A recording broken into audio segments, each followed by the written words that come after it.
Hi all, this is Guided Practice 17. We're going to do two quick examples of 4.7's logarithmic differentiation.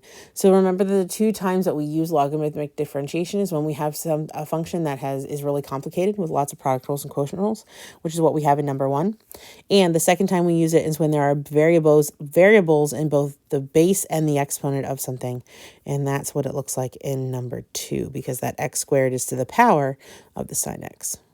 So let's tackle number 1 first. In either case, no matter what you're dealing with, the first thing you're going to do is change it to y equals.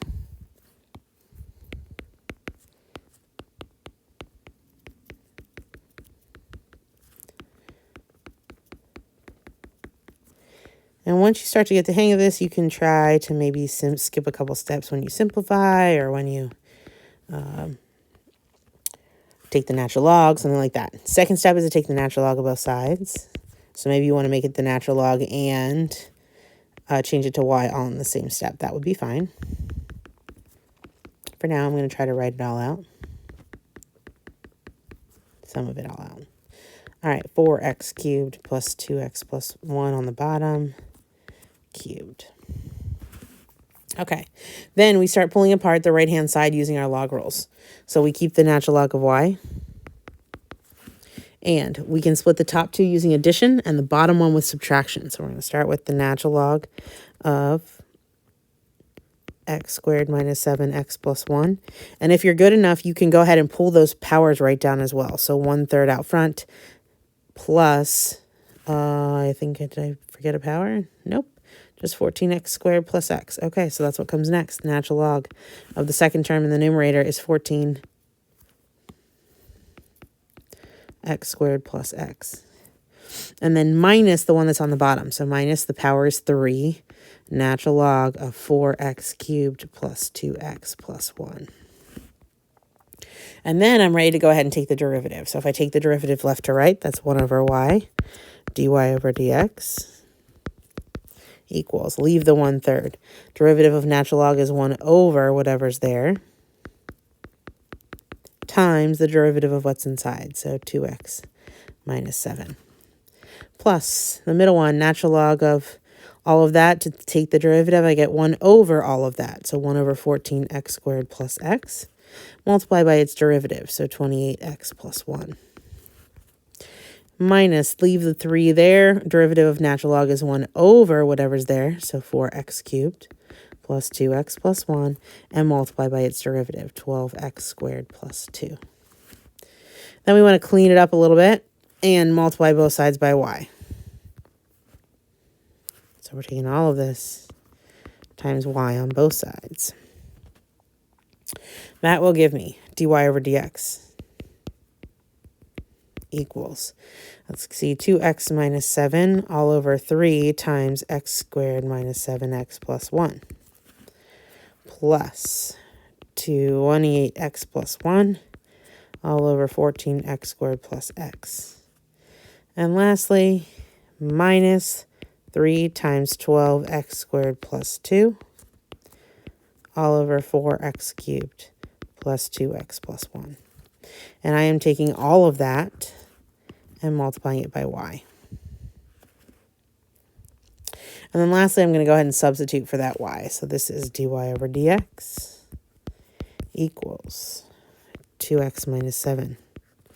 3 times x squared minus 7x plus 1 plus 28x plus 1 all over 14x squared plus x minus 3 times 12x squared plus 2 over 4x cubed plus 2x plus 1.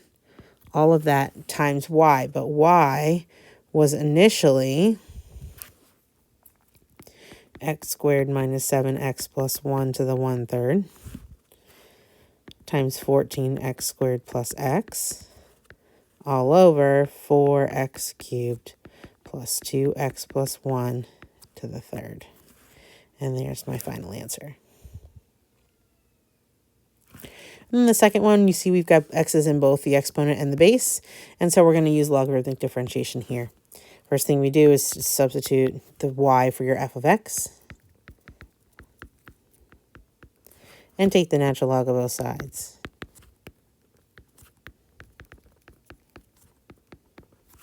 Then I'm allowed to use my log rules to bring this down. That will give me the natural log of y equals x squared, natural log of the sine of x. And again, this is a product rule. Okay, product rule. So I'm going to go over to the side and write that out. So function 1 is the x squared, and its derivative is 2x. Function 2 is the natural log of sine x, and its derivative is as follows. For natural log of sine x, that's a function in a function. I take the derivative of the natural log, which is 1 over the sine of x, times the derivative of sine x, which is cosine x. And that's cosine x over sine x, and that's just cotangent x. Okay. All right, so when I put this back together, take the derivative from left to right. It's 1 over y times the natural log of y equals. The derivative on the right is going to be 2x times ln sine x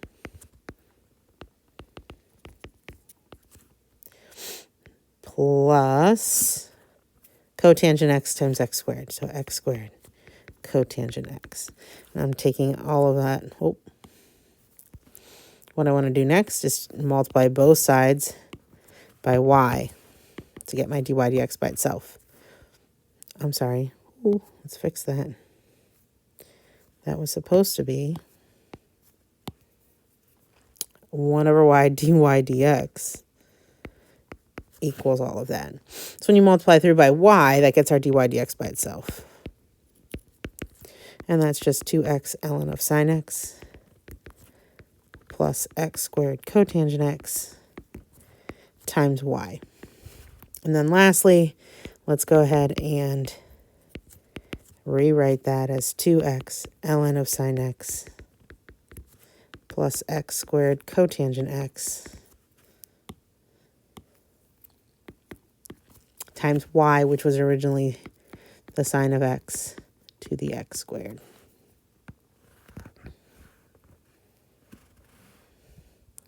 And that's our final answer.